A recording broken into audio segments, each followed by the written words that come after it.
Ya, saya harap kalian udah punya buku ini. Ya, boleh beli di mana-mana yang mau cetak atau yang digital. Jadi ini udah lengkap lah ya untuk kalian. Tentang ini udah ada kanal ion, kemudian enzim, transporter, dan lain-lain. Nah, untuk urutan materi yang kita berikan itu tidak sesuai dengan urutan ini karena lebih ke kepakaran, nanti siapa yang lebih cocok maka dia lebih awal misalnya gitu. Tapi ikuti ini aja untuk membuat resume dan bacaan. Oke ya, untuk pustakanya ini. Satu lagi bisa sebenarnya rank and deal, itu juga bagus.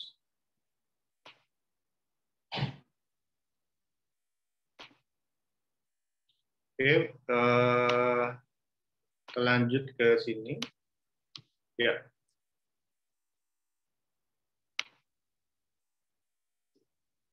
sudah siap ya? Siap, silahkan siapkan kertas dan pulpennya. Kita akan belajar pengantar farmakologi molekuler. Jadi saya ceritakan dulu sedikit tentang farmakologi.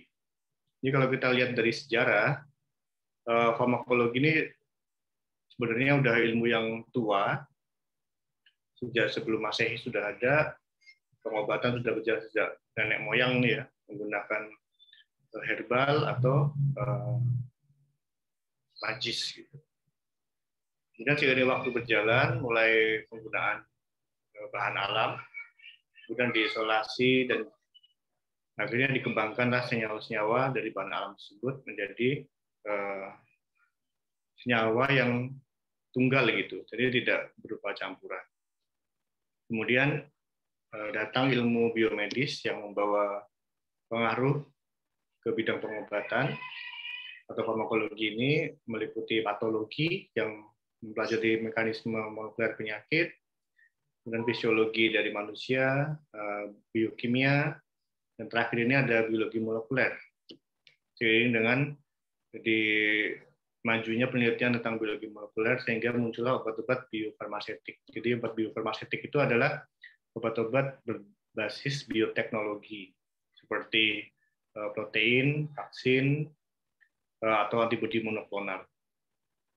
Kemudian juga diiringi dengan kemajuan di bidang industri sehingga banyak sekali sekarang obat sintetis yang manjur, efikasinya tinggi ya untuk mengobati penyakit-penyakit yang seiring kompleks gitu. Jadi posisi farmakologi molekuler, jadi dia adalah termasuk bagian inti farmakologi bersama dengan disiplin yang lain tentang farmakokinetik atau metabolisme obat, biochemical pharmacology, kemoterapi. Ini sudah kalian dapat di semester sebelumnya ya tentang obat-obat kemoterapi untuk kanker dan untuk antibiotik. Kemudian farmakologi sistem meliputi neurofarmakologi. Nanti kita akan banyak bahas di farmol ini ya, obat-obat yang mengaruhi neuron atau psikiatri. Kemudian kardiovaskuler, obat-obat mengaruhi jantung dan pembuluh darah juga akan kita bahas nanti, misalnya obat-obat antihipertensi atau obat-obat kolesterol. Kemudian ada farmakologi gastrointestinal, nanti kita akan bahas obat-obat seperti proton pump inhibitor, H2 blocker, respiratori juga, obat-obat agonis beta, dan lain-lain. Nah, ini luas, ini bisa berpengaruh ke banyak ilmu yang lain seperti farmakogenetik, farmakogenomik, farmakoepidemiologi, farmakoekonomi, dan juga lain-lain ya, psikofarmakologi, clinical pharmacology, veterinary, ini kedokteran hewan, farmakologi obat-obat untuk hewan, pharmaceutical science, tadi yang saya bilang biofarmasetik, itu ada produk bioteknologi, juga toksikologi, dan kimia medisinal. Dan nanti idealnya nanti kalian sekarang kimia medisinal belajar juga kan ya di semester ini. Dan nanti coba kalau kalian bisa membahas kimia medisinal dari obat-obat di kelompok, kalian misalnya dapat obat kelompok ARB gitu. Dan ternyata ada tinjauan kimia medisinalnya itu bagus dipresentasikan jika kalian nemu ya. Oke, untuk awalan saya buka dulu tentang sel, karena kita bicara obat pada level molekuler, sehingga ini menjadi penting. Ya, ini adalah struktur sel. Ini adalah sel hewan ya. Apa yang membedakan sel hewan dan sel tumbuhan? Kalau yang paling kentara itu apa?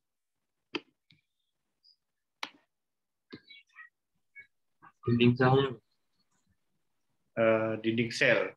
Siapa yang punya dinding sel? Sel tumbuhan. Sel tumbuhan, oke ya. Sel hewan tidak ya. Kalau gitu berarti sel kita apa membatasi dengan yang luar? Ada apa di sini coba lihat.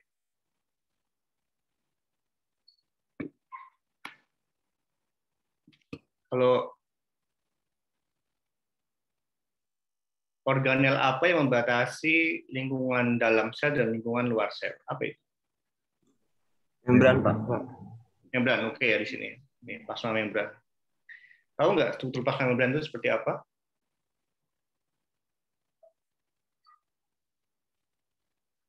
Masih ingat nggak di biokim? Lipoprotein. Lipoprotein, iya. Kalau itu komponennya ya. Kalau lipoprotein sebenarnya fosfolipid ya. Ya, fosfolipid. Bentuknya apa dia? Trilayer atau single layer? Bilayer, Pak. Bilayer, Pak. Oke, bilayer ya. Jadi ada tumpukan bilayer.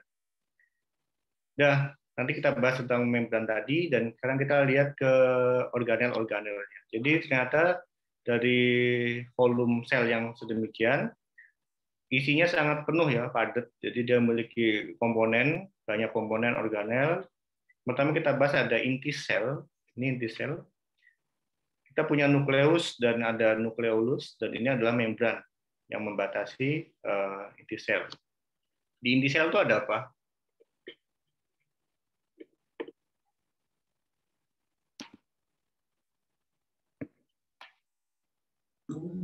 DNA, Pak. Ya, DNA ya, DNA material genetik gitu. Di sana DNA yang dikepak dalam struktur apa namanya?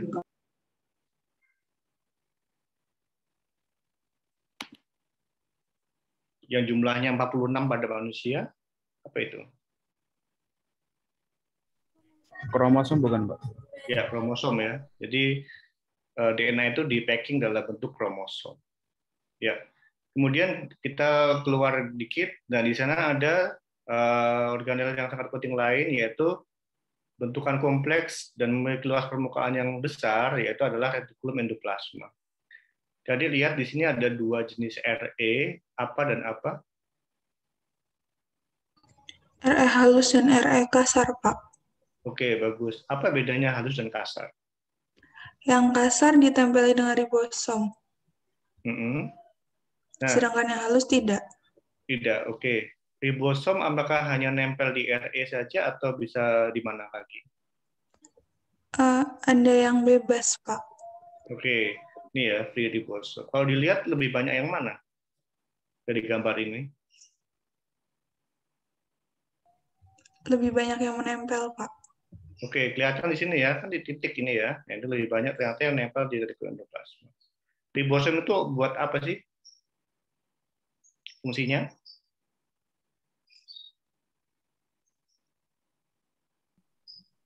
Buat translasi RNA, Pak. Buat dijadiin asam amino. Oke, iya. Jadi dia translasi ya. Mentranslasi RNA menjadi peptida atau protein. Nah, jadi bisa kalian bayangkan ketika transkripsi DNA di sini terjadi, kemudian proses translasinya ada di sini, berarti. di luar inti ya. Kalian sudah belajar ini di biosel atau biomol, di sini terjadi proses translasi. Nah, kemudian ini ada organel lain yang terdekat yaitu si Golgi ya. Di sini tempat modifikasi protein atau pasca translasi. Kemudian ada organel lain yaitu mitokondria. Di sini ya, apa yang kalian tahu tentang mitokondria?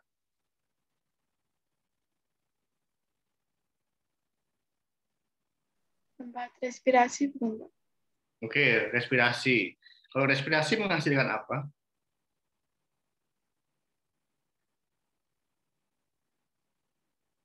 ATP bukan, Pak? Ya, ATP di sini ya. Jadi dia sumber energi, ATP. Kemudian ada lisosom. Kalau dari lihat namanya, kira-kira fungsinya apa ini?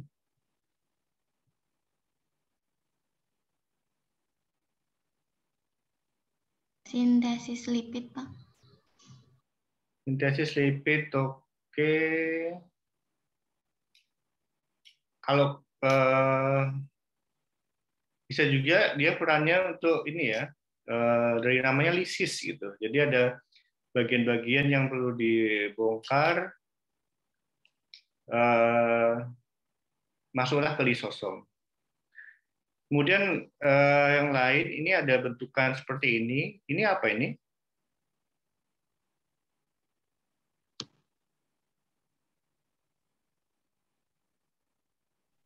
Sitoskeleton. Oke, sitoskeleton. Kalau di bahasa Indonesia kan kira-kira apa ya? Dari namanya aja. Gimana?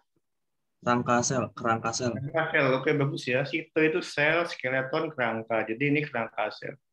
Jadi dia penting untuk apa itu integritas ya, integritas sel sehingga dia selnya itu tidak lembek tapi bentuknya apa kokoh gitu ya, yaitu dikembangkan oleh sitoskeleton. Nah kalau yang bentukan seperti ini disebut ini komponennya itu adalah aktin. Ya, ini adalah monomer polimer dari aktin yang sangat penting ketika ada proses nanti pergerakan, migrasi dan lain-lain. Kemudian selain itu ada lagi yang masih bagian terkait dengan ini itu adalah mikrotubul. Mikrotubul dan sentriol. Cuma kalau ini perannya pada nanti ketika sel mau membelah gitu ya. Jadi mikrotubul nanti akan berperan. Kemudian yang lain ada peroksisom. Apa peroksisom dan atau fungsinya?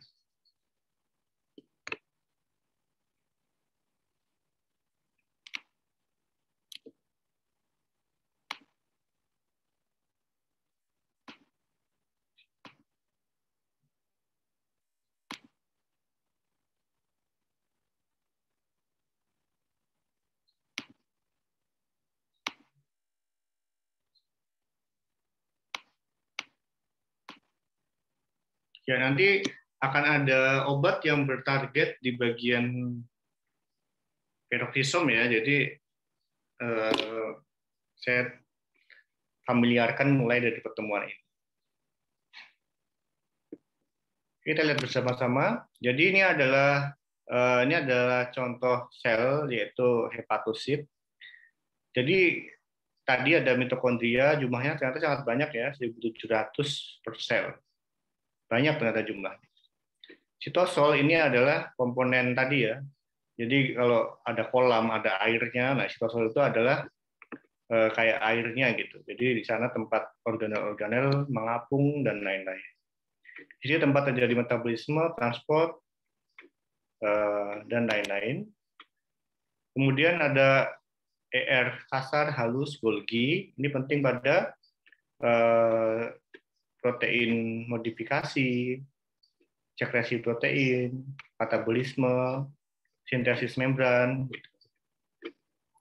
Kemudian untuk nukleus tadi ada DNA, di sana terjadi proses transkripsi DNA, proliferasi, regulasi sel, endosom tadi untuk transport dan ekspor intraseluler, lisosom untuk katabolisme, kemudian peroksisom. Coba baca apa itu perannya dalam sel. Untuk apa?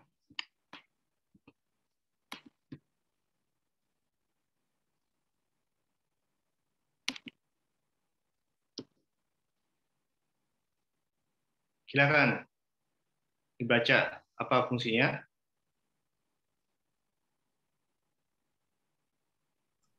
Untuk metabolisme asam lemak Asam lemak yang gimana? yang berantai panjang. Oke, ya bagus ya. Jadi asam lemak yang rantainya panjang. Kalian tahu nggak batasan kira-kira yang rantai panjang itu apa dan apa cirinya? Atau kalian boleh tahu jika tahu malah apa contohnya? Very long chain fatty acid. Ada bayangan nggak? Yang panjang itu apanya sih? Atom apanya? Kalau asam lemak,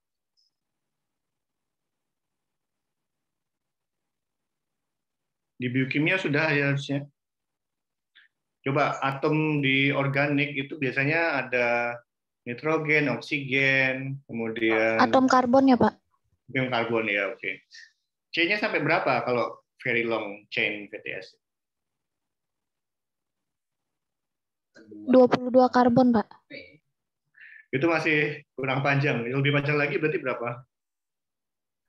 26, Pak. Kurang panjang. Lagi. 28, Pak. Kurang lagi.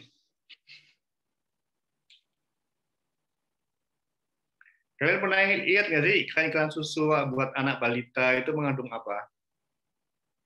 Asam,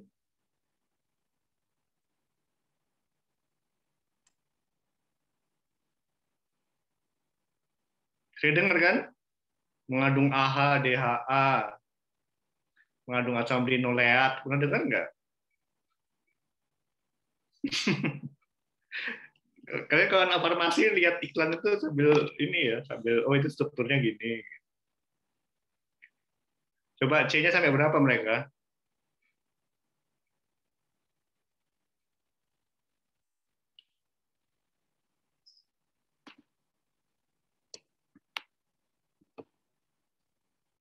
Berapa?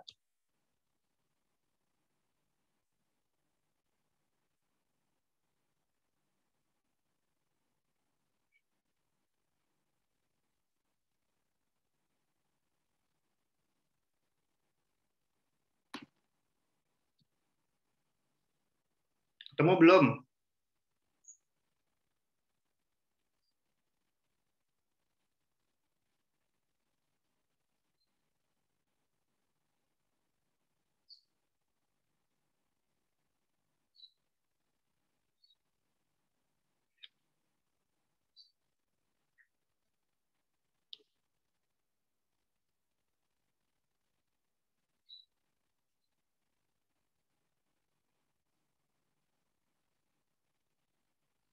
Ya, berapa C-nya?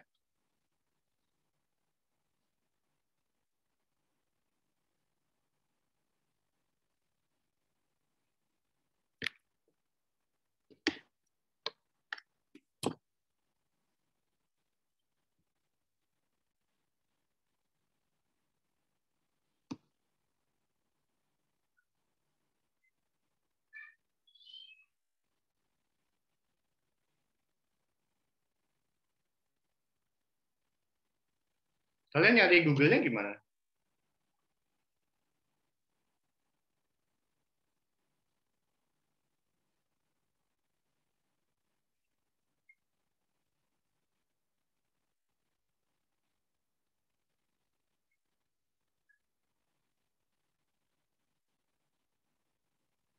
Oke ya. Ya tadi bisa mulai dari 18 sampai ke 30-an gitu ya. Jadi di 33 itu ada seperti itu. Itu termasuk yang bagian very long chain fatty acid. Nah, sekarang kita masuk ke membran plasma. Seperti kalian bilang tadi ada yang disebut sebagai phospholipid bilayer. Phospholipid bilayer ini artinya membran sel itu terdiri dari suatu bentukan ini ya, ada namanya misalnya adalah fosfatidilkolin gitu. Jadi fosfatidilkolin di sini bagiannya itu ada bagian yang polar dan juga ada yang non polar.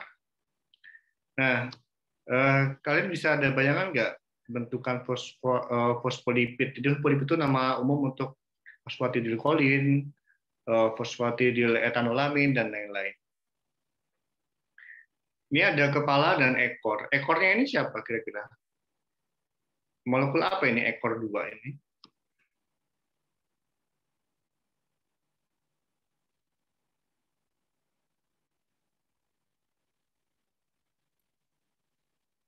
Enggak, saya gini coba. Ada 4 makromolekul apa aja di tubuh kita? Asam lemak, Pak. Gugus Asam fosfat. lemak. Gugus Terus yang fosfat. sorry, apa? Kalau nggak salah ya, Pak. Asam lemak, gugus fosfat, sama apa lagi? Nitrogen. Bukan. Makromolekul di tubuh kita itu ada 4.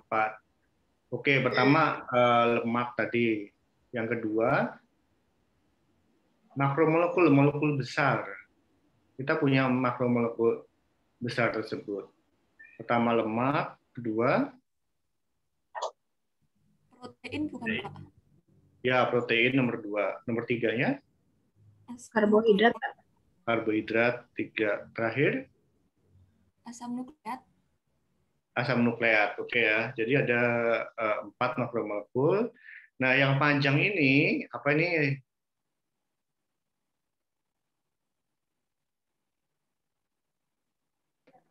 Asam lemak, Pak. Asam lemak. Oke ya. Jadi dia ada asam lemak 2 yang bentuk ekor 2 tersebut.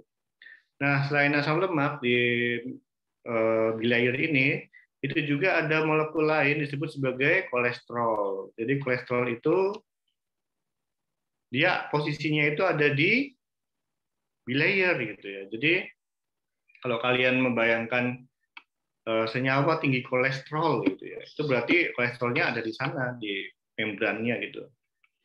Sebenarnya kolesterol itu ada fungsinya dalam sel. Apa perannya kolesterol di adanya kolesterol di membran plasma?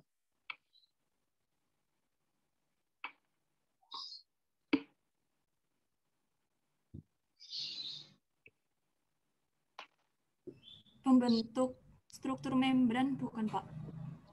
Oke, yang pertama itu. Yang kedua? Mempertahankan, Pak. Mempertahankan apa? Mempertahankan membran sel. Satu kata kunci hilang. Mempertahankan fluiditas membran.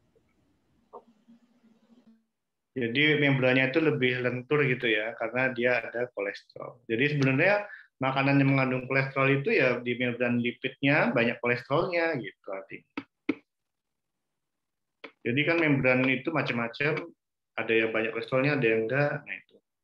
Nah kemudian kita lihat di bagian yang polar ini ada namanya senyawa yang nanti sebutannya disebut sebagai fosfatidil. Ada fosfatidilkolin. Kemudian ada sphingomyelin. Nah, ini terutama untuk yang posisinya itu ada di outer, di bagian luar. Sedangkan yang biasanya ada di dalam, ada juga, contohnya adalah fosfatidilserin, fosfatidietanolamin. Kalau yang di keduanya bisa, maksudnya bisa ada di luar atau di dalam, apa namanya?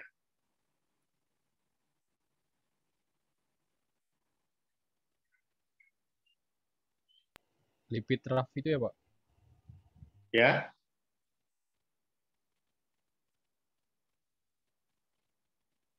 Lipid raf itu bukan, Pak? Coba. Bukan.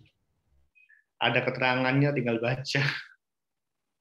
Yang Fosfatidil-inositol. Oke ya, fosfatidil-inositol. Dia bisa di both face, bisa di sisi luar atau sisi dalam. Jadi ingat-ingat ya, dua ini di atas, apa di luar, ini umumnya di dalam, yang ini bisa keduanya. Yang lainnya ada kolesterol tadi ya bisa di atas atau di bawah. Nah, kalau lipid raf itu tempat ini ya, tempat biasanya emang tempat buat banyak reseptor di sana. dan sehingga perannya itu buat signaling. Nah, sekarang kita lihat ke gambar sebelahnya. Ini ada lipid bilayer. Kita lihat di sini ada banyak sekali protein. Nah, protein yang dia menancap ya, seolah-olah dia menancap di sisi panjangnya itu sampai dalam dan keluar. Nah, sebut protein apa yang demikian?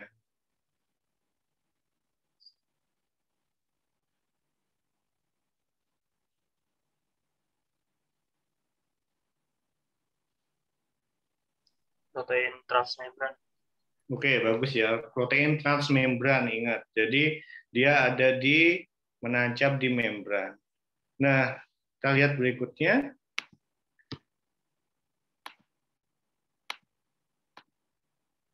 Nanti di belakang kita jumpa ya, apa itu protein transmembran.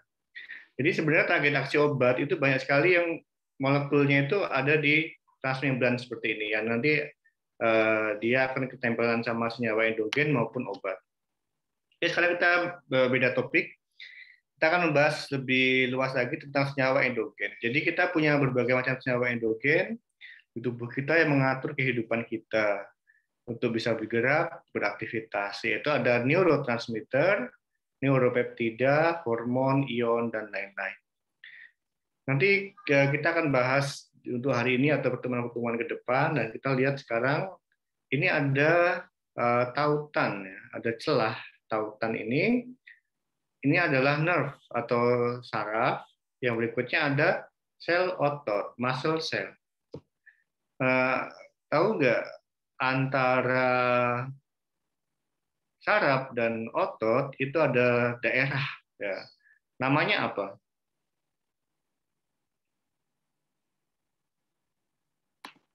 Yang di sana nanti tempat bertemunya neurotransmitter dengan reseptornya.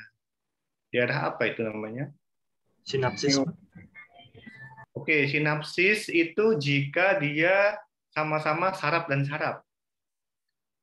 Sekarang pertanyaan adalah saraf dan sel otot. Neuromuscular junction. Oke, ya ini ya. Ingat NMJ, neuromuscular junction. Nah, ini adalah, ingat aja, neuro saraf muskular otot, ya kan? Jadi neuromuscular junction, persimpangan gitu. Jadi di sini ada NMJ. Nah, di kaitannya dengan aktivitas kita, neurotransmitter yang terlibat di sana itu adalah asetilkolin. Kalau otot itu gunanya buat apa sih kalau kita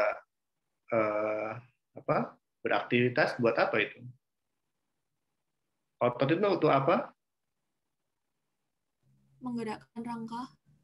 Dia menggerakkan, jadi pergerakan ya. Kalian nulis, kalian ngomong itu otot-ototnya bergerak. Nah, pergerakan tadi itu diregulasi oleh si asetilkolin gitu. Jadi kalian bisa bayangkan ya, ada suatu penyakit yang mana orang tadi itu susah ngontrol ototnya gitu. Jadi dia mau gerak tidak terkontrol. Jadi ini ya, ada gangguan gitu. Nah, itu terjadi karena asetilkolin tidak bisa bekerja sebagaimana mestinya. Kalau kita sekarang kan enak ya, mau gerak gampang, mau makan gampang, mau bicara gampang gitu. Tapi pada orang-orang tertentu yang susah mengalami kontrol otot, nah itu ada masalah di sana. Berarti ada pengobatannya, nanti akan ada obat yang bekerja di situ. Di bagian tautan tadi, ingat namanya apa? NMJ. Oke, NMJ, ingat-ingat ya, hari ini adik-adik udah tahu NMJ, neuromuscular junction. Jadi junction antara neuron dan muskular, otot. Diingat-ingat ya hari ini.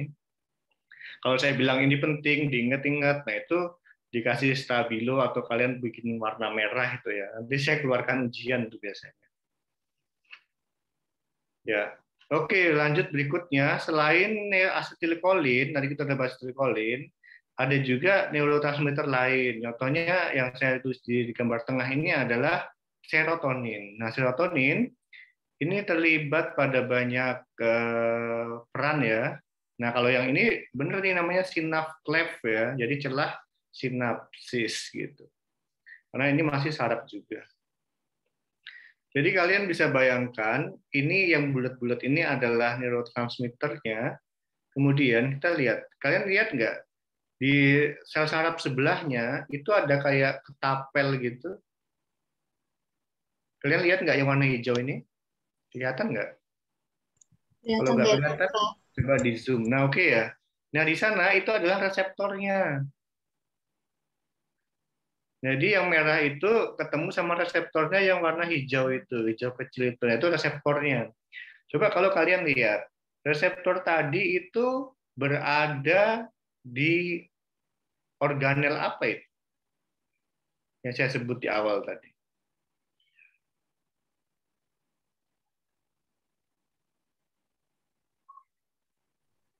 Peraksikop bukan, Pak? Oh, bukan. Yang bentuknya lipid bilayer tadi itu organel apa? Atau bagian sel namanya apa? Membran sel. Membran sel.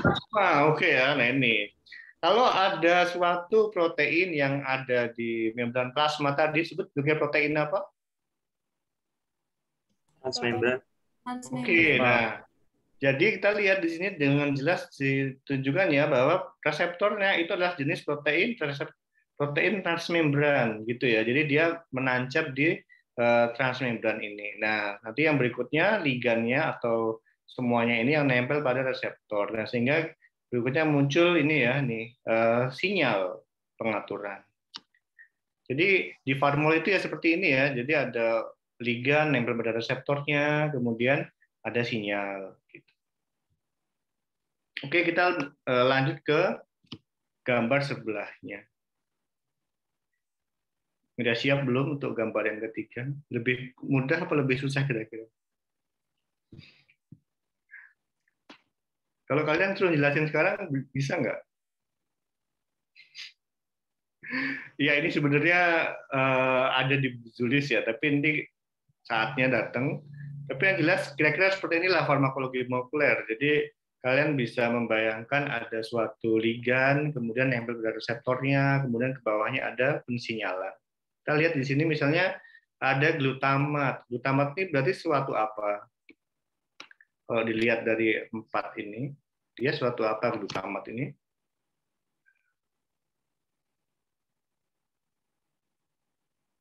Milih saja silahkan. Neurotransmitter ya, Pak? Oke, bagus ya. Tadi yang kiri adalah apa tadi? Yang di NMJ tadi ya? Neurotransmitternya? Acetylcholine. Acetylcholine. Yang tengah apa? Serotonin. Oke, yang paling kanan glutamat. Glutamat ini adalah suatu contoh neurotransmitter juga ya. Dan dia punya reseptor. Reseptornya itu ada namanya jenisnya, ada reseptor AMPA, reseptor NMDA gitu ya. Jadi reseptornya ada beberapa. Kita lihat lagi di sini. Ini ada celah kan ya. Kemudian lihat gambar garis 2 ini apa sih sebenarnya?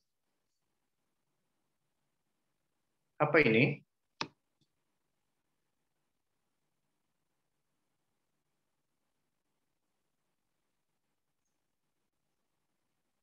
Kalian lihat nggak ada 2 baris di sini? 2 garis ini apa berarti ini? Kanal, Pak. Bukan. 2 garis panjang sejajar ini loh, lihat. Ada 2 garis. Dan sel, Pak. Iya, itu membran plasma. Kan di sini udah saya jelaskan tadi ya. Ya, masih ingat nggak ini? Masih? Ya kan, membran plasma di sini. Kemudian ada apa ini namanya? Protein transmember. Transmember. Protein transmembran. Berarti kalau kalian lihat, ini ada reseptor AMPA. Berarti ini termasuk apa? Protein transmembran. Oke, nah, jadi bisa kalian bayangkan di sini reseptor-reseptornya itu adalah menancap di membran plasmanya, disebut sebagai protein transmembran. Jadi bayangkan ya, ternyata sel itu kayak gini bentuknya dan ternyata setiap lapisannya antara luar dan dalam itu adalah membran plasma gitu. Jadi kalau kalian zoom out ya atau zoom in ini, dia bentukannya seperti ini gitu. Jadi bisa dibayangkan nggak kalau buku atau saya menulis ada 2 garis itu, ini artinya adalah lipid bilayer. Paham belum? Paham ya? Ini masih basic sekali. Nah, barulah kemudian nanti ada ligan nempel pada reseptornya, tadi akhirnya terus ada signaling. Jadi kalau signaling itu gambarnya keluar seperti ini, kalau diterjemahkan ke lebih detail lagi kayak gini ya. Jadi ada senyawa A mengaktifkan senyawa B, B ke C, C ke D, dan lain-lain. Oke, saya lanjutkan. Sekarang masuk ke obat. Obat adalah agen yang secara unik berinteraksi dengan molekul target spesifik dalam tubuh dan menghasilkan efek biologis. Nah, seperti hormon, neurotransmitter, toksin, obat juga bisa memberikan terjadinya transfer informasi ke sel dengan molekul spesifik. Nah, molekul spesifik tadi yang sudah saya contohkan, apa namanya? Interaksi dengan siapa? Ligan atau obat ini?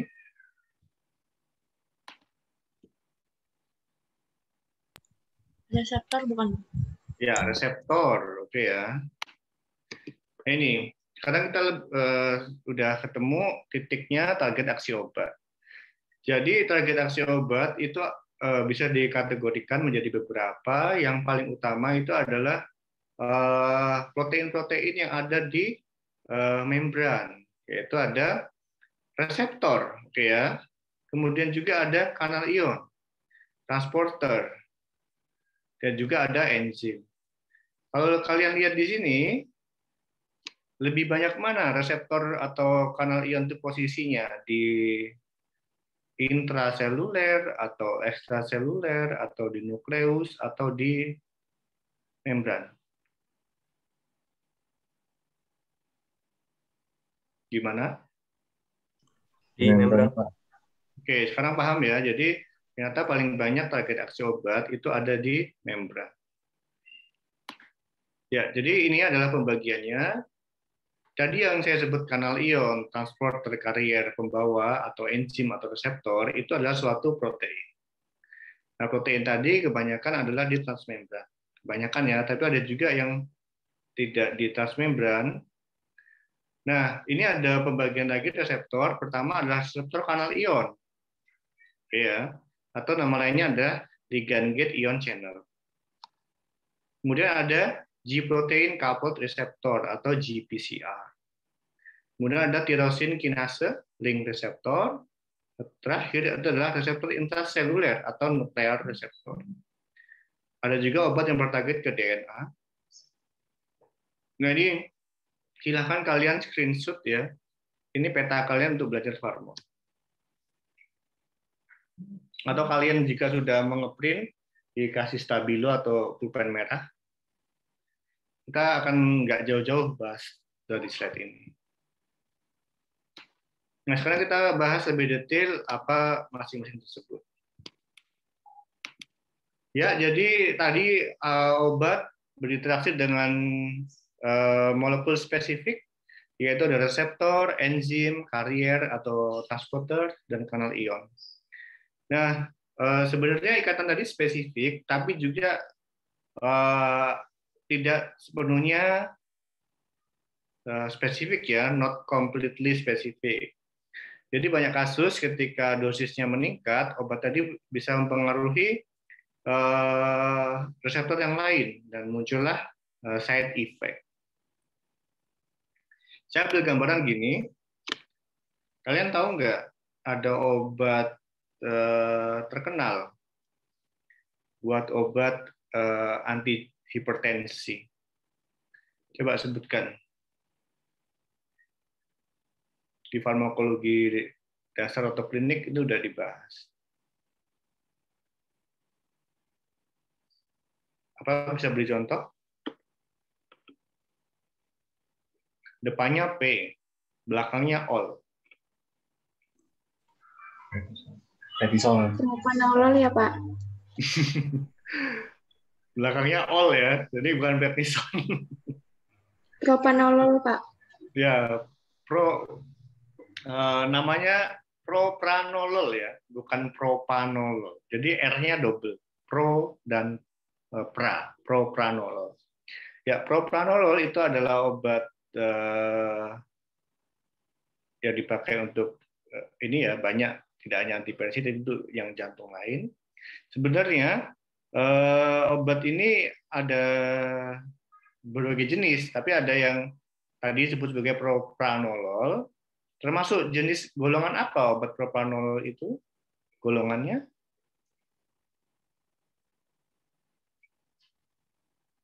Nama kelas obatnya apa propranolol? Beta blocker bukan, Pak? Oke, beta blocker bagus ya. Jadi golongan termasuk dalam golongan beta blocker. Kalau dari namanya beta blocker, berarti dia adalah mengeblok reseptor beta. Oke ya, yaitu dari situ. Jadi dia mengeblok reseptor beta. Nah, ternyata reseptor beta ini ada banyak ya. Reseptor beta itu ada reseptor beta 1, reseptor beta 2, reseptor beta 3. Nah, tiap reseptor tadi itu distribusinya beda-beda. Untuk yang di jantung ini ya, di otot-otot sekitar kardiovaskuler, itu adalah beta 1.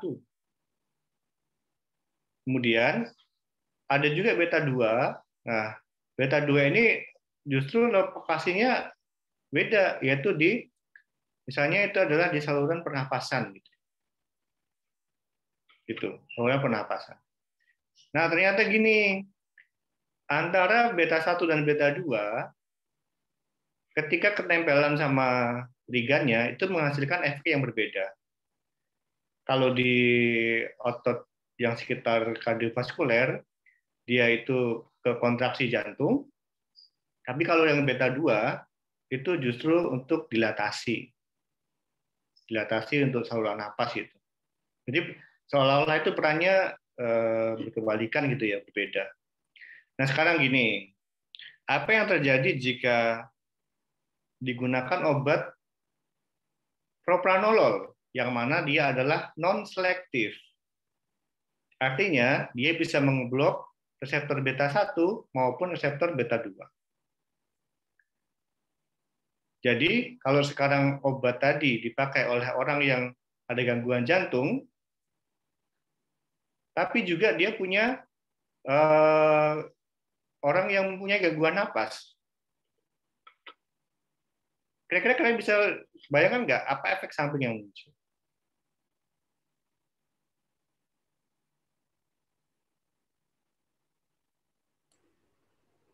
Sesak napas, Pak. Sesak napas ya. Jadi napasnya justru makin tidak terkendali gitu ya. Nah, jadi kalau kondisi demikian, kalian akan tetap sarankan minum propranolol atau obat yang lain? Sarankan obat lain. Nah, obat lain yang lebih apa? Yang lebih selektif terhadap Ya, beta lebih 1. selektif. Jadi hanya selektif ke beta 1 saja, tidak ke beta 2. Nah, jadi gitu ya. Jadi farmakologi molekuler itu sangat membantu untuk memahamkan mengapa kita milih obat itu dibandingkan dengan obat yang ini. Jadi prinsipnya kalian tidak perlu menghafal sebenarnya, tapi lebih ke paham. Karena nanti akan larinya ke efek samping, ke efek yang tidak diinginkan. Nah itu ya. Jadi kalau paham seperti ini akan lebih mudah dalam pemilihan obat. Terus kalian juga bisa menjelaskan mengapa kok kita perlu switch obat ke yang lain yang lebih selektif, atau malah ganti aja sekalian golongannya gitu. Karena terkait ketidakselektifan tadi. Nah itu contoh awal ya. Jadi kalian paham intinya. Jadi tidak hanya melulu hafalan, tapi konsep dasarnya juga tahu. Nah, di Farmol itu akan dibekali konsep dasar tadi pada level molekuler dan seluler. Jadi kalian semangat ya belajar Farmol, bila perlu buku Buzulis itu sudah habis dibaca sebelum kuliah selesai. Kan bukunya sangat tipis tuh, cuma mungkin berapa ratus ya, tapi bisa dibawa kemana-mana. Kalian boleh membaca, tidak harus urut ya. Jadi kalian kalau lagi kosong dibaca semua, jadi pas 1 bulan ini udah habis gitu.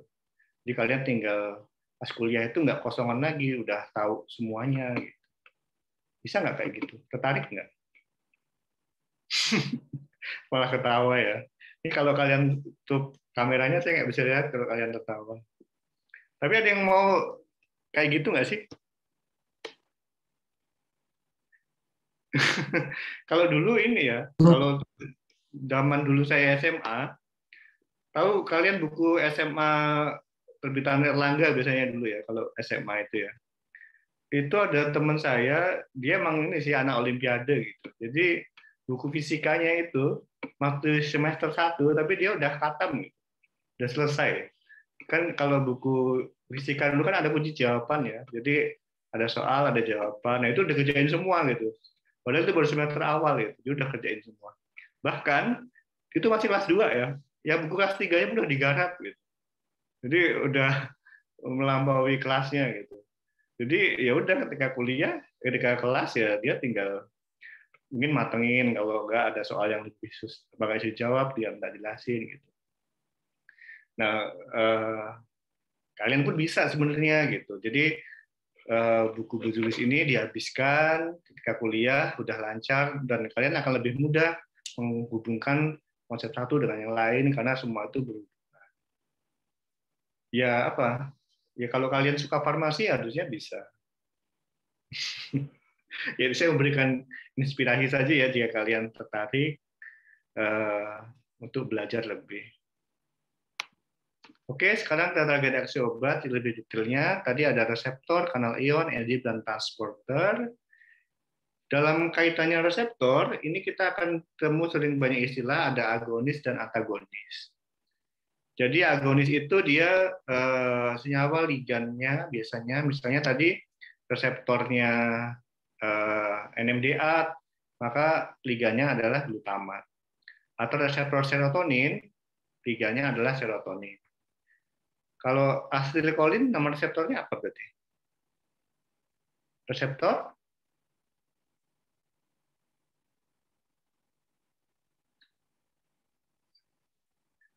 Oke, saya ulangi.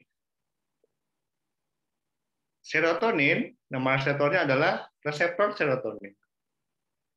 Asetilkolin reseptornya? Reseptor asetilkolin, Pak. Iya. Ya, reseptor asetilkolin itu. Jadi jangan dibuat lebih pusing.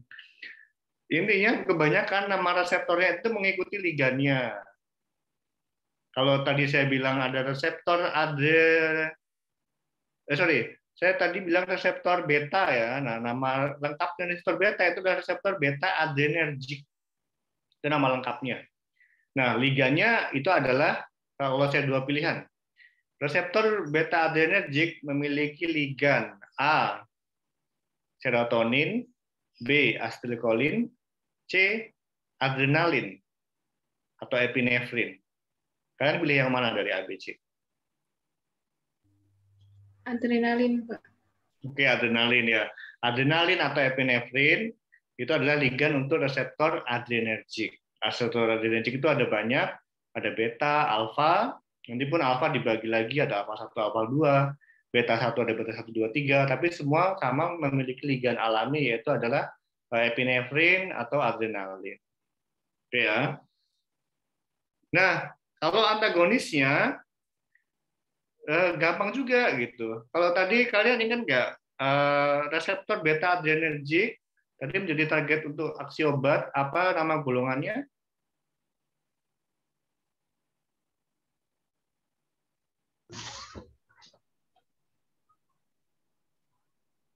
Yang jantung tadi loh.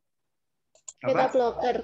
Beta blocker. Oke ya. Nah, jadi nama lainnya itu bisa berupa blocker.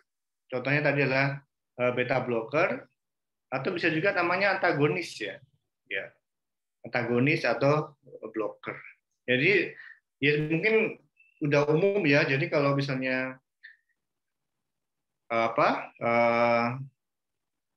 misalnya ada namanya beta blocker. yaitu bisa mengarah ke sana. Walaupun mungkin ada yang lebih tepat, kalau di sini ya nyebutnya kalau reseptor itu antagonis. Kan kalian tahu ya, ada golongan obat H2RA. Apa kemajangannya? H2RA itu obat di lambung. Contohnya ranitidin, cimetidin. Apa itu? H2RA. Kira-kira? Kita mulai dulu deh. R-nya apa kira-kira? Reseptor. Reseptor. A-nya apa? Antagonis. Antagonis. H2-nya? Histamin. Histamin. Oke, ya. Jadi gitu ya. Jadi dia adalah antagonis reseptor histamin. Histaminnya jenis 2. Karena reseptor histamin itu ada 4 ternyata. Reseptor histamin 1, histamin 2, histamin 3, histamin 4. Nah, tapi untuk yang lambung tadi adalah histamin 2. Sedangkan histamin 1 itu adalah reseptor yang terlibat pada proses apa? Kalian masih ingat nggak? Kalau kalian dengar histamin, kalian ingat penyakit apa sih?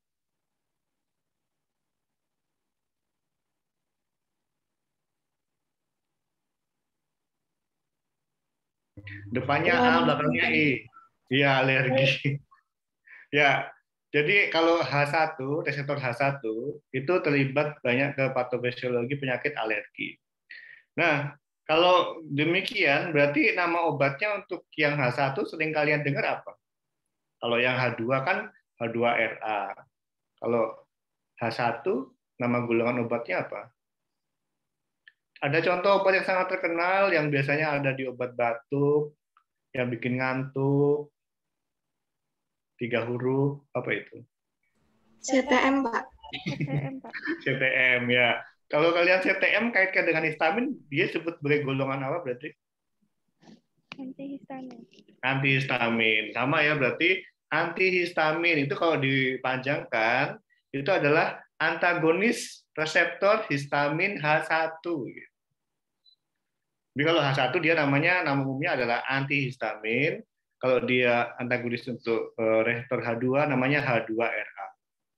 H2 reseptor antagonis. Ya seperti itu ya. Jadi golongan obat itu kalau kalian pikir-pikir ya itu ada maknanya.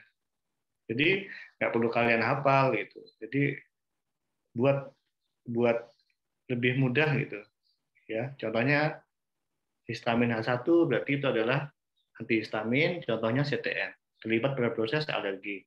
Kemudian H2RA, berarti antagonis reseptor H2 terlibat pada penyakit lambung. Gitu.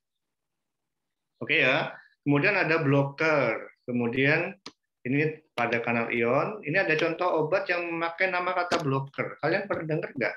Ada obat jantung juga. Belakangnya blocker golongannya. Apa? Ini yang mahasiswa, ini banyak mahasiswa senior ya, yang udah semester 8, semester 6. Tolong bantu adik-adiknya. Apa nama obat di bagian jantung yang belakangnya blocker?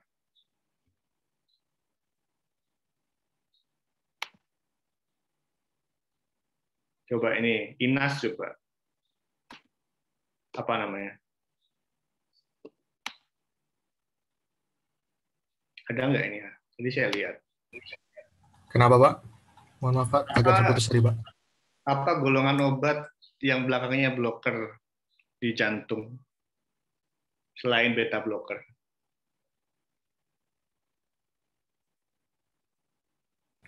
Yang terkait dengan kanal ion. Yang belakangnya blocker ya, Pak? Iya, yang terkait dengan kanal ion.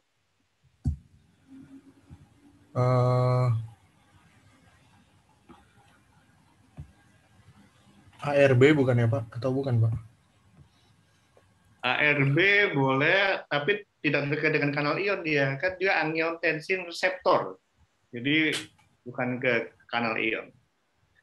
Contohnya belakangnya dipin. Oh, amlodipin, Pak. Iya, contohnya itu. Nama golongannya? Golongannya calcium channel blocker ya, Pak? Oke ya, calcium channel blocker. Nah itu. Jadi kanal kalsium. Jadi kanal ion kan blocker. Nah itu. Jadi beberapa obat kanal ion disebut sebagai blocker, itu juga terkait ke jantung, contohnya adalah amlodipin tadi. Jadi saran saya ketika belajar obat, itu jangan hafalkan per individu obatnya, tapi hafalkan golongannya. Itu akan lebih mudah. Karena ketika hafal golongan, kalian tahu mekanisme aksinya. Oh, channel kalsium channel blocker. Oke, berarti dia menghambat kanal ion kalsium. Dia sebagai peran sebagai blocker. Nah, anggotanya apa?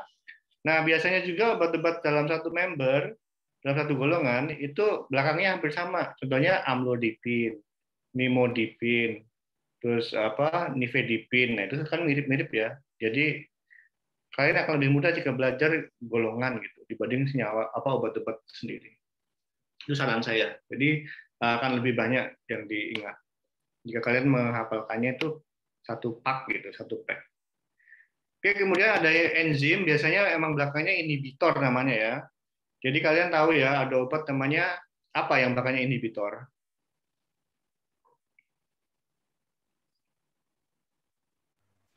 ACE inhibitor, Pak. Oke, ACE inhibitor. Nah, kalau udah demikian, berarti itu obatnya kalau belakangnya inhibitor, dia adalah bertarget pada enzim. Coba, ACE inhibitor kepanjangannya apa, Mbak?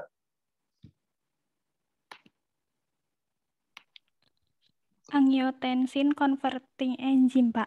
Oke, ya, dari bantuan ya. Berarti E-nya itu adalah enzim. Kalau belakangnya R tadi berarti ada reseptor. Oke ya, jadi kalian udah bisa mengeja juga sebenarnya. Kalau ada dari namanya apa, dia targetnya apa.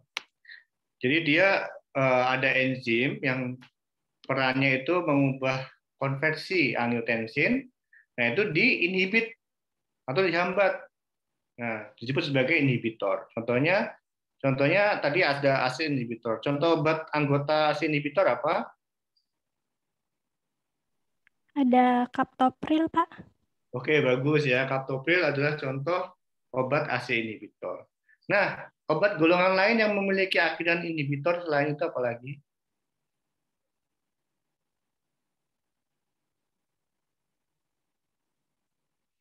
Biasanya obat untuk inflamasi, nyeri.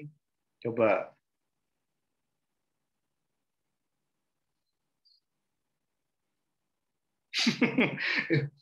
Kalian kan udah dapat farmakologi dasar farmakologi klinik, harusnya sudah di luar kepala saya aja pertanyaan.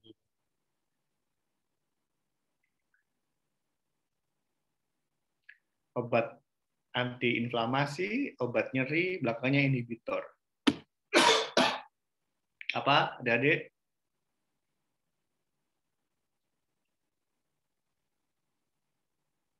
Dia ada yang selektif, ada yang non-selektif. COX-2 inhibitor ya, Pak? Oke, bagus ya.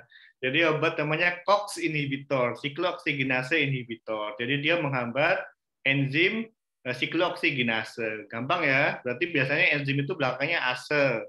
Kalau tadi ada angiotensin convertase enzyme. Kalau ini adalah siklooksiggenase. Nah, siklooksiggenase itu ada dua, ada COX-1, COX-2. Ada obat yang non-selective COX, artinya tidak selektif COX-nya. Ada juga yang selektif COX-2, jadi dia hanya menghambat COX-2-nya saja. Kalau saya tanya obat COX-2 inhibitor, contohnya apa? Yang dia hanya menghambat COX-2-nya saja.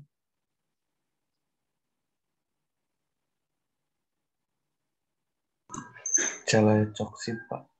Oke, ya celecoxib bagus ya. Jadi itu adalah obat yang menghambat COX-2 selektif, namanya adalah celecoxib. Nah, selain inhibitor ada juga substrat palsu. Jadi nanti dia akan mengecoh si enzimnya sehingga dia yang diambil, sehingga nanti metabolitnya itu yang dihasilkan tidak normal. Akhirnya nanti tidak terbentuk metabolit yang diinginkan. Ini contohnya adalah tahu ya obat anti kanker namanya 5-fluorourasil. Pernah dengar belum? 5-FU dia bekerjanya sebagai substrat palsu. Kemudian ada prodrug. Kalian tahu nggak prodrug apa?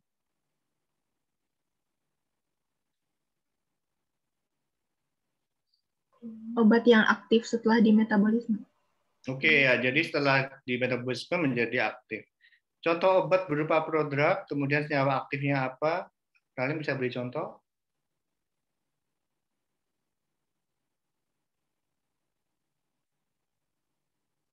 Misalnya obat X, metabolitnya ini, nah itulah yang aktif. Gitu.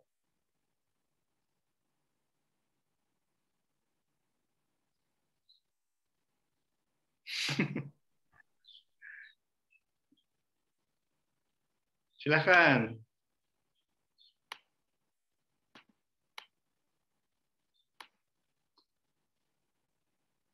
Ya udah, banyak sekali ya prodrug di. Sepertinya dulu farmakologi dasar udah saya ajarin deh prodrug apa aja dan contoh metabolit aktifnya apa. Coba nanti buka lagi Facebooknya ya. Kayaknya dulu pernah saya buat di quiz di Facebook. Ya, tolong dilengkapi lagi, ketemu lagi dengan saya di sini. Oke, kemudian ada transporter. Ini berperan sebagai inhibitor bisa, sebagai false substrate juga bisa. Ada contoh obat sangat terkenal menghambat di transporter. Apa coba? Obat untuk lambung.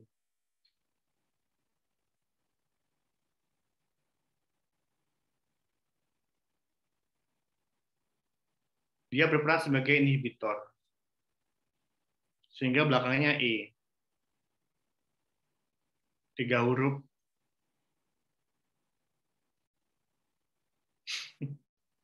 Apa?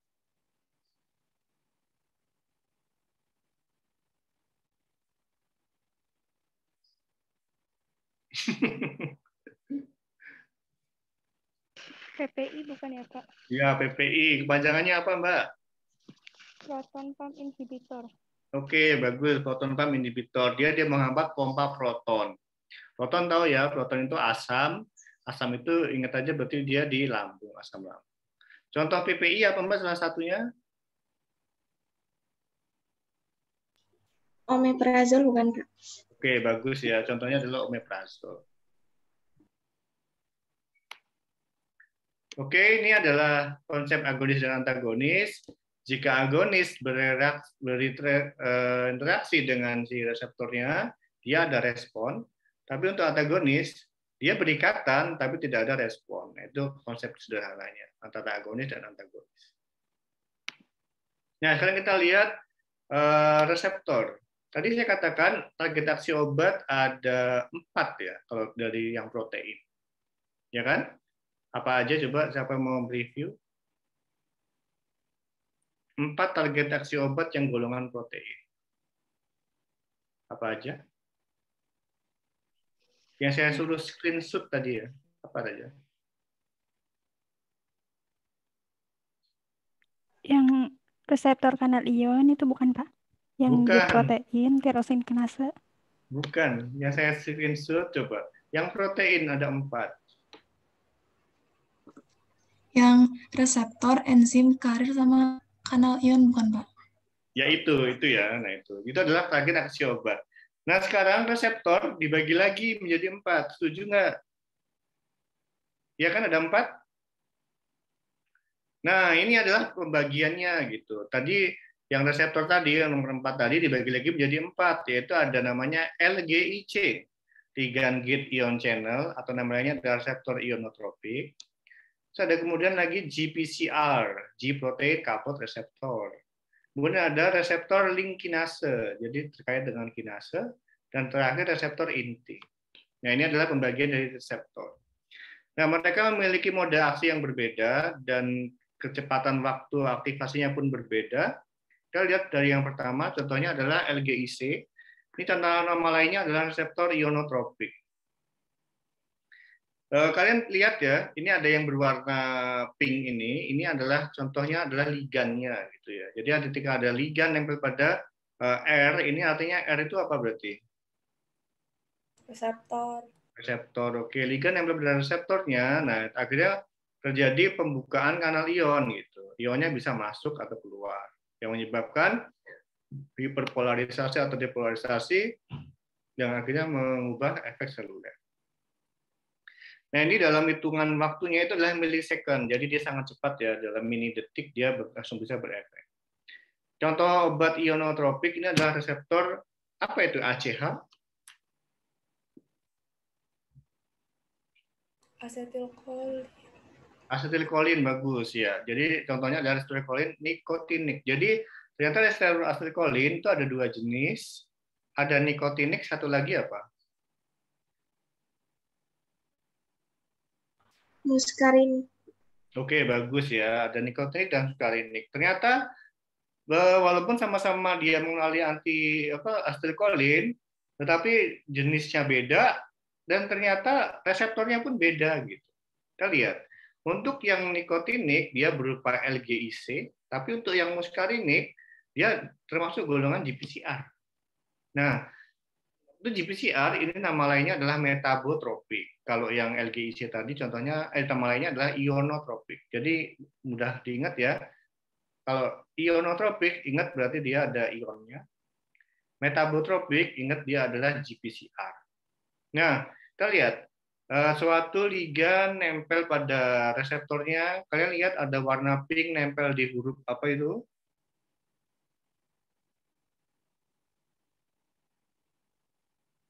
Hurufnya apa itu? Huruf apa? R. Huruf R. Kemudian dari namanya itu ada G protein coupled reseptor. Artinya ada reseptor terganding protein G. Kalian lihat nggak ada protein G di sana?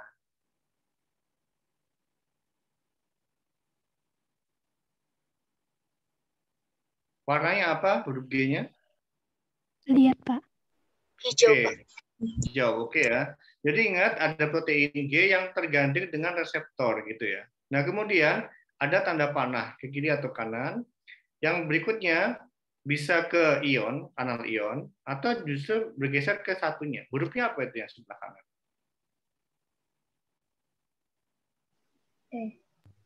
Kalau E berarti apa?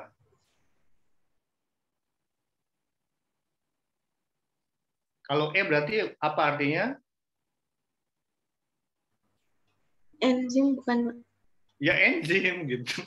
Kan udah kita bahas semua tadi. Jadi setiap huruf ini ada artinya gitu. Jadi ternyata protein G yang sudah aktif tadi bisa mengaktifkan enzim. Nah, enzim tadi kalau enzim berarti dia ada proses pengubahan, ada substrat menjadi produk. Nah, ternyata dalam GPCR ini produknya itu disebut sebagai second messenger, pembawa pesan kedua.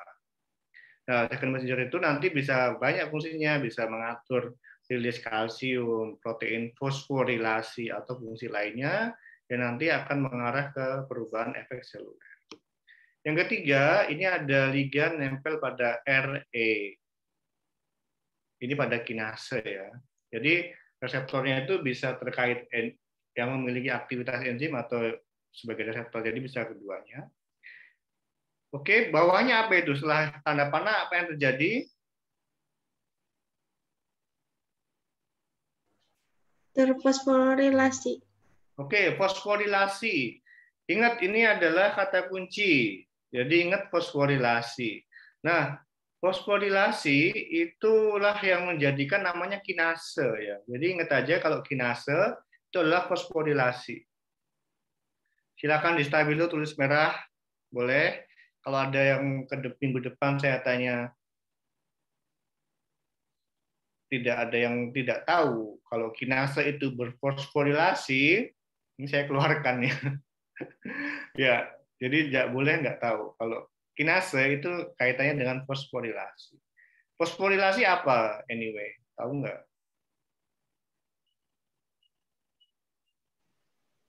Penambahan gugus fosfat, Pak. Oke, bagus ya. Jadi ada penambahan fosfat pada protein targetnya. Nah, ternyata penambahan gugus fosfat tadi atau fosforilasi tadi bisa mengubah transkripsi gen. Nah, akhirnya nanti ke mengatur sintesis protein dan memiliki sintesis efek seluler. Nah, untuk yang bagian ini contohnya adalah si sitokin reseptor. Nah, dalam hal time scale-nya juga berbeda. Untuk GPCR itu dalam kerja hitungan detik, sedangkan untuk kinase dia hitungannya jam. Terus kemudian terakhir ada nuklear reseptor atau namanya adalah reseptor intraseluler. Jika dibandingkan dengan 3 reseptor yang sudah disebutkan di atas 1, 2, 3, nomor 4 ini ada perbedaan. Coba temukan.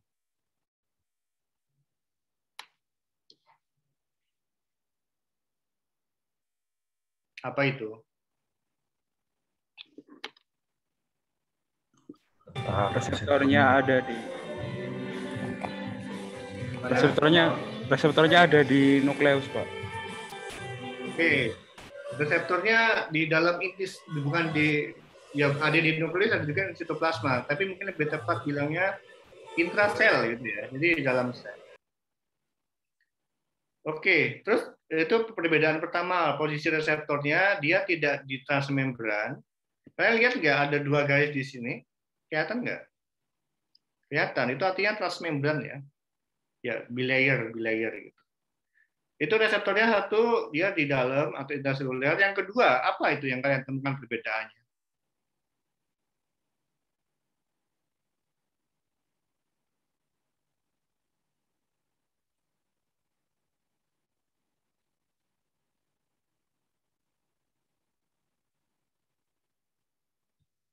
Ketemu belum?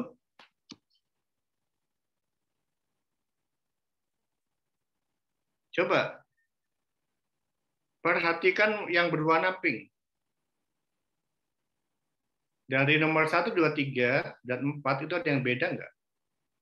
Yang warna pink. Liganya masuk ke nukleus ya, Pak? Oke, ya. Tidak ke nukleus ya. Jadi bisa ke, intinya ke ini, ke sitoplasma gitu ya. Jadi intinya, coba lihat, dari yang 1, 2, 3, ligannya itu nempelnya ya di nggak sampai masuk gitu ya. Jadi dia di luar. Tapi kalau yang ini dia masuk ke dalam selnya gitu ya. Itu yang membedakan satu lagi. Jadi posisi reseptornya ada di dalam, kemudian yang berbeda lagi adalah liganya masuk ke dalam sel. Nah, kalau ada suatu ligan yang masuk ke sel, berarti dia lebih polar atau justru sangat non polar.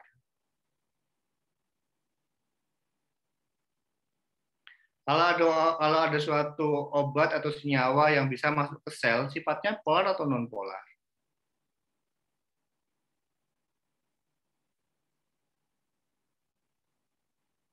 Cuma ada 2 pilihan, jawab aja.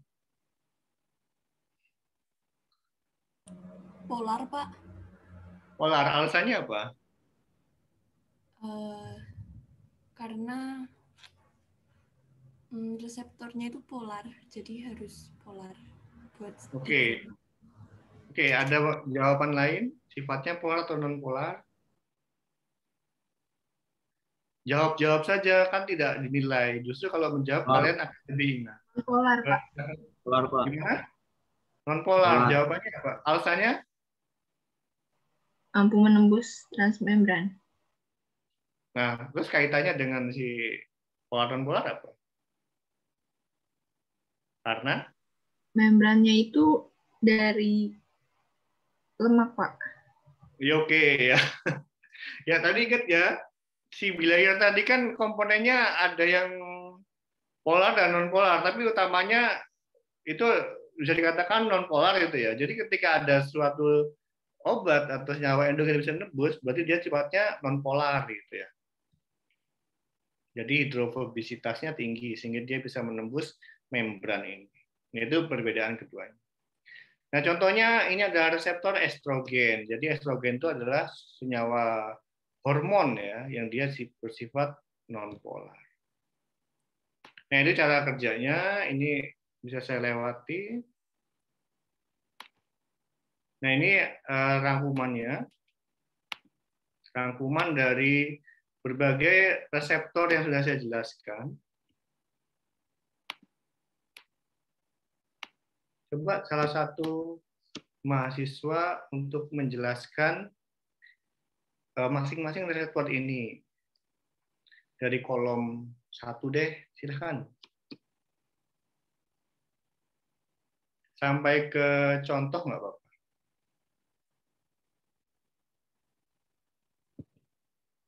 Silahkan. Membaca tabel ini yang kolom 1. Nanti mahasiswa kedua membaca kolom yang kedua, dan seterusnya. Coba aja, silahkan. Belajar percaya diri ya, silahkan.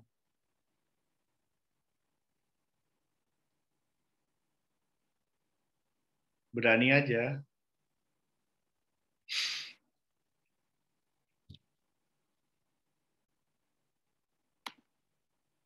Silakan, adik-adik.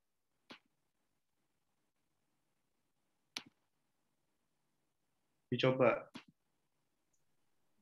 Saya ingin coba, Pak. Oke, silakan. Yang kolom 1. Nama reseptornya apa dan lainnya. Kolom 1 nama reseptornya ionotropik. Terus cara kerjanya itu reseptornya ketempelan ligan, habis itu dia buka kanal ion yang bikin hiperpolarisasi, habis itu terjadi efek seluler. Contoh obatnya tuh nikotinic asetilkolin. Dan Contoh itu reseptornya. terjadi gimana, Contoh Pak? reseptor. Ini contoh reseptornya. Contohnya itu nikotinic asetilkolin reseptor. Iya, itu contohnya. Reseptor kolin nikotinik. Selain itu apalagi contoh yang lain? Nggak tahu, Pak. Itu baca aja. Oh, ada. GABA reseptor. Ya, itu contoh senyawa yang LGIC. Ya, bagus. Oke ya, jadi dia baca aja ini. Dia lokasi di membran. Kemudian dia terkait atau efektornya adalah kanal ion. Kemudian kopling itu ini ya, efeknya itu apa gitu. Kemudian contohnya adalah itu. Reseptor asetilkolin nikotinik. Ya silakan yang kolom kedua bagus, silakan. Siapa yang mau nyoba jelasin?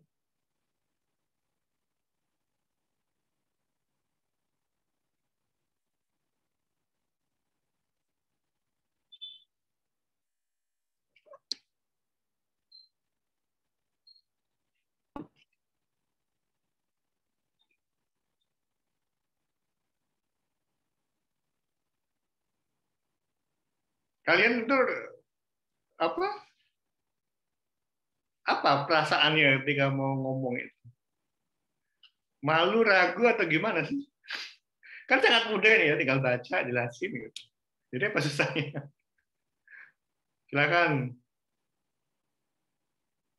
Baca kolom nomor 2 sampai example aja. Saya mau coba aja. Ya silakan, bagus. Apa coba? Yang tipe 2 itu ada GPCR, G-protein coupled receptor. Itu lokasinya ada di membran, terus habis itu dia efektor itu di kanal ion atau enzim gitu, kanal ion atau enzim. Terus terkaitnya tuh sama protein G sama atau arestin gitu. Contohnya ada reseptor asetilkolin muskarinik sama adrenoreseptor. Oke, bagus. Oke, ya. Kalian masih ingat ya tadi dari lokasi GPCR itu dia ada di membran. Sepakat ya? Kalian udah sangat paham sekarang dia posisinya ada di membran. Terus dia efektornya kanal atau enzim. Masih ingat nggak tadi GPCR? Yang ke kiri apa, yang ke kanan hurufnya apa? Masih ingat?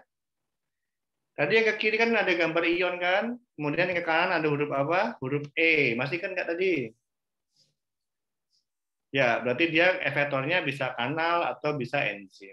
Koplingnya apa? Nah, koplingnya itu namanya itu ya, lihat protein G. Oke, berarti adalah G protein atau arestin.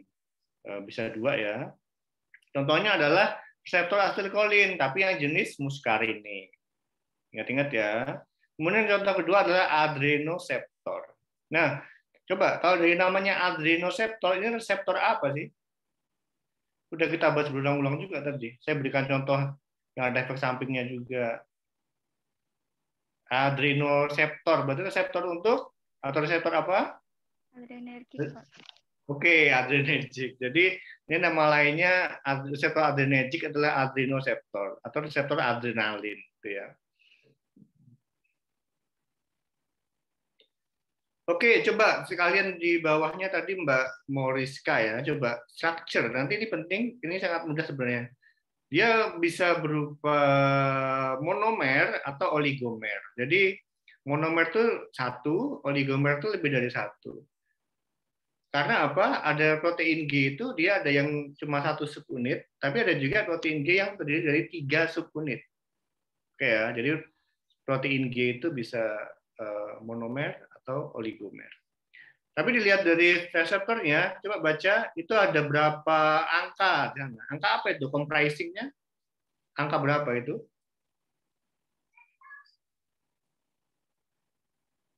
Comprising berapa itu? Depannya huruf angka berapa? Angka 7, Pak. 7, Pak. 7, oke. 7 transmembran helix, oke ya. Jadi ingat-ingat. 7 transmembran. Kalau disingkat itu namanya 7TM gitu ya. Nanti ingat-ingat aja, nanti kita ketemu di belakang. Oke, silakan mahasiswa ketiga, silakan ceritakan atau mendeskripsikan reseptor jenis ketiga. Silakan. Nggak usah malu, nggak usah ragu, nggak usah takut. Yang nyoba biasanya semakin ingat ya. Izin mencoba, Pak. Ya, silakan. Tipe yang ketiga itu reseptor kinase, lokasinya tuh ada di membran, efektornya itu berupa protein kinase, efeknya itu secara langsung, contohnya itu reseptornya ada reseptor insulin, growth factor, dan sitokin reseptor. Oke, ya bagus ya. Mungkin tambahkan kinase itu artinya apa sih, Dita? Kinase itu enzim ya. Yang apa? Enzim yang apa? Yang saya suruh jawab, kalau nggak bisa saya keluarkan. Apa tadi kata kuncinya kalau kinase? Itu yang fosforilasi. Oke, jadi bagus ya. Dita nggak jadi saya keluarkan. Oke, ingat-ingat ya. Dita, kinase fosforilasi. Jadi dia memfosforilasi protein yang lain. Oke, silakan mahasiswa keempat. Silakan untuk yang tipe 4.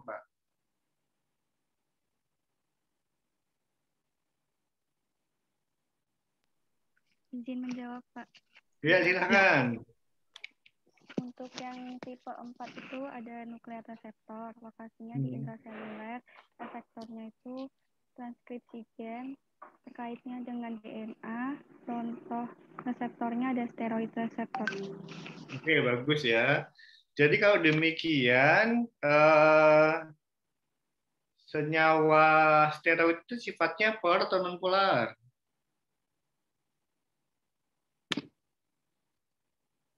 Non-polar. Non-polar, bagus ya. Jadi dia bisa menembus transmembran, berarti dia sifatnya polar, non-polar steroid. Oke, sekarang kalian udah lulus bagian ini. Coba saya tes satu orang. Saya ambil acak aja. Siap-siap ya.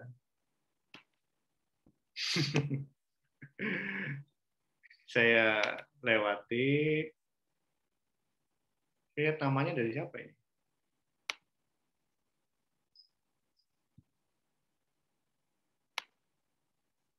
Coba si Adelia.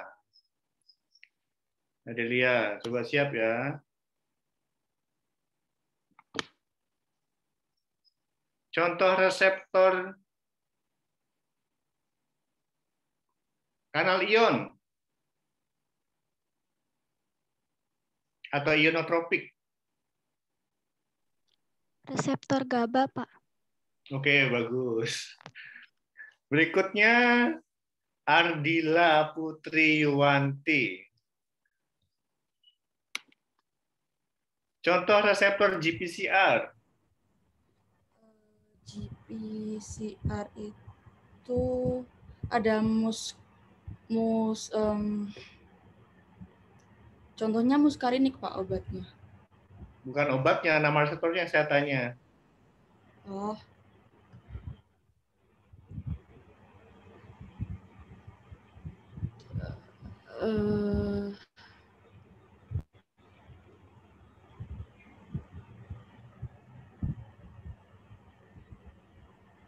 Contoh GPCR, apa itu? Tadi ada dua yang udah kita bahas, satunya lagi yang punya efek samping tadi kalau teraktivasi nggak selektif, satu lagi yang Anda sebutkan tapi hampir benar tapi belum lengkap. Contoh GPCR.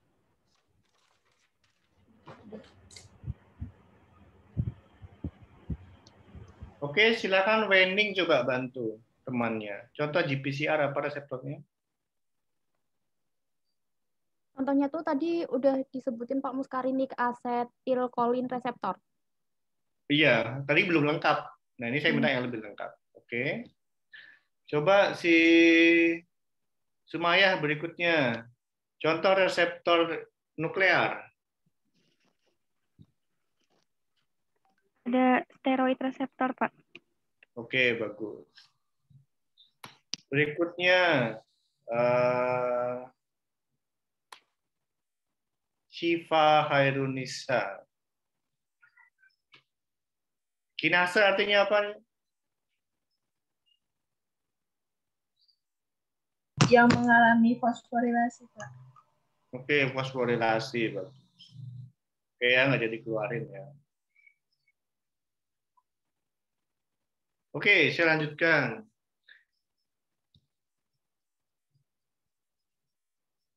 Ini adalah gambaran kalau kalian tadi ingat ya. Tadi kan sudah saya jelasin secara konsep. Ini gambaran lebih detail. Contohnya ada ini ya, tadi kinase, ada ligan nempel. Berikutnya ada apa ini, lihat? Huruf apa ini? Artinya apa itu? Huruf itu artinya apa kalau kinase? Fosforilasi. Oke, fosforilasi. Jadi ada aktivitas yang akhirnya memfosforilasi protein lain. Ingat ya di sini. Kemudian ada yang di bagian GPCR ketika ada ligan nempel. Ini ada pengubahan ATP menjadi CAMP oleh suatu enzim. Kalau dikaitkan dengan gambar yang sebelumnya, jadi CAMP ini perannya sebagai apa?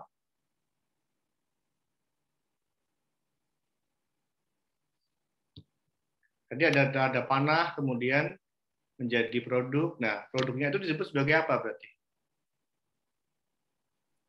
Second messenger, Pak.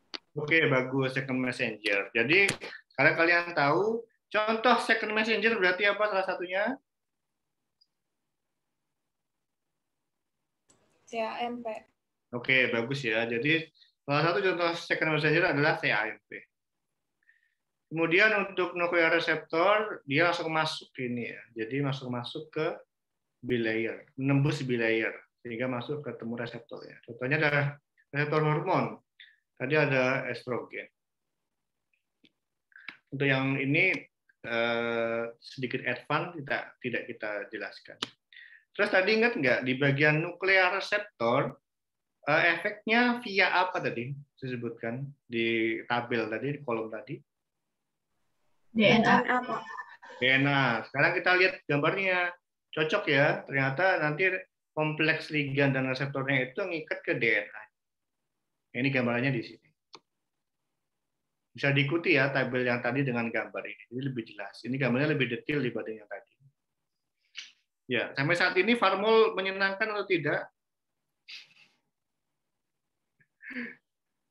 Bisa ngikutin? Ya, jadi kalau kuliah itu ini ya, ada satu mata kuliah yang jadi favorit gitu. Ini mata kuliah yang saya tunggu-tunggu nih gitu. Jadi saya menunggu-nunggu hari Kamis misalnya. Jadi saya akan belajar lebih serius. Gitu. Kalau dulu saya waktu SMA itu suka mata pelajaran kimia gitu ya. Jadi saya menunggu-nunggu hari itu. Kalian boleh memfavoritkan Farmol ya. Jadi menunggu hari Kamis, terus buku Buzulis yang udah dibaca selesai gitu ya. Semoga ada dari 50 orang ini yang memfavoritkan Farmol. Kalau suka itu belajarnya lebih senang ya. Terus makalahnya malah udah dikirim ini ya, akhir Maret udah selesai gitu, boleh gitu. Yang semangat gitu. Oke, berikutnya saya lanjutkan. Nah, sekarang kita tebak-tebakan nih. Ini ada diagram skematik mode aksi tiap reseptor. Terus silakan coba nomor berapa dan itu apa. Silakan lihat dari gambarnya. Coba aja. Ya, angkat tangan dulu, perkenalkan siapa namanya, terus coba jawab. Saya Ivasma Nursetianing, izin mencoba untuk yang nomor 1 itu reseptornya nuklear reseptor. Oke, bagus ya. Cirinya apa kok bisa nyebut itu intraseluler atau nuklear? Apa? Karena dia menembus membran. Siapa yang menembus membran? Ligannya. Ligannya, atau dalam hal itu obatnya ya, gitu. Ciri lainnya apa bantuannya yang sehingga Mbak milih itu nuklear reseptor? Ciri lainnya apa di sana? Dia intraseluler, masuk ke sel. Oke, ini ya reseptornya di intraseluler, jadi tidak di membran tapi di intraseluler. Oke ya, ini bagus sekali. Ini adalah nuklear reseptor. Iya, silakan mahasiswa yang lain boleh nyoba jawab terus nomor berapa dan itu reseptor apa. Silakan.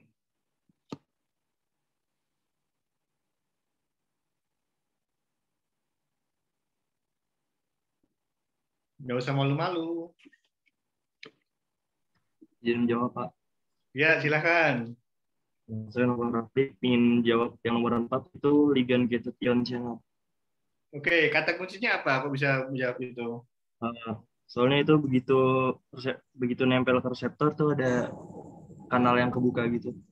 Oke ya, jadi itu adalah contoh LGIC, ligand gated ion channel.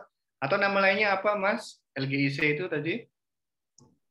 Metabotropik. Oh iya, beneran. Ionotropik. Oke, ingat aja itu kanal ion berarti ionotropik. Ya, contohnya apa ionotropik? Reseptor di sana?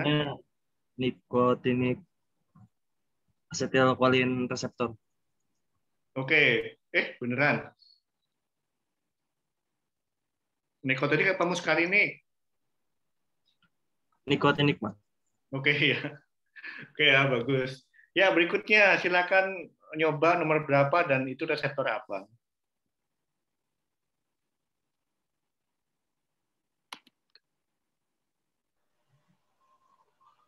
Saya izin menjawab, Pak. Ya, silakan.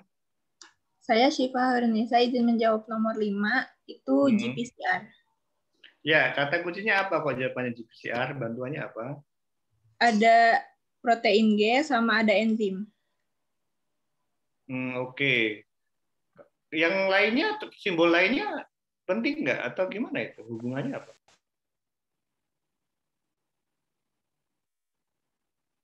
Ada nggak simbol lainnya?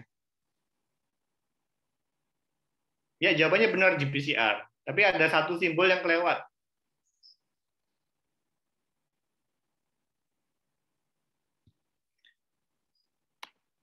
Coba. Reseptor, oke, bagus ya. Jadi GPCR kepanjangannya apa si Hairunisa? G protein coupled receptor. Oke, kalau bahasa Indonesianya apa itu? Reseptor? Reseptor G Uh-uh. protein. Ya, ada satu kata yang hilang. Terkait atau tergandeng ya. Jadi lihat tuh. Reseptor, coba perhatikan nih. Ada reseptor tergandeng protein G, gitu artinya bacanya. Oke ya, jadi awalnya protein G-nya di sini nih. Kalau udah ada ligan aktif, dia geser ke sini. Ini apa ini? Suatu apa ini? Enzim. C menjadi D. Ingat nggak? C apa kira-kira dan D apa? D-nya apa? D-nya. C-nya apa? Silakan. Siva boleh lanjutin. Enzimnya tadi mengubah A menjadi C menjadi D. C-nya apa? D-nya apa?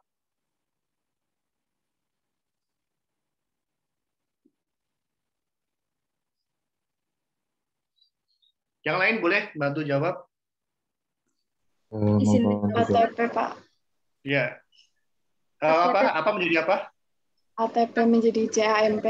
Oke, CAMP. Berarti D itu suatu apa? Second messenger, Pak. Oke, bagus ya.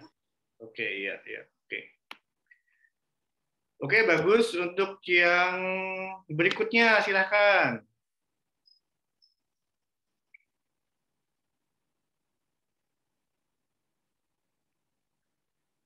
Yang belum kesebut nomor 2 dan 3. Mau nyoba nomor berapa?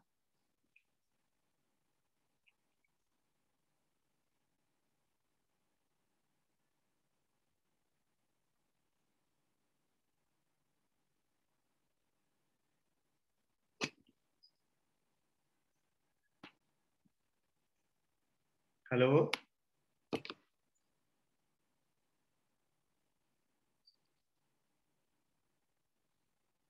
Silakan. Saya mungkin tunjuk aja ya. Nomor 3 coba ya. Nomor 3 itu apa itu?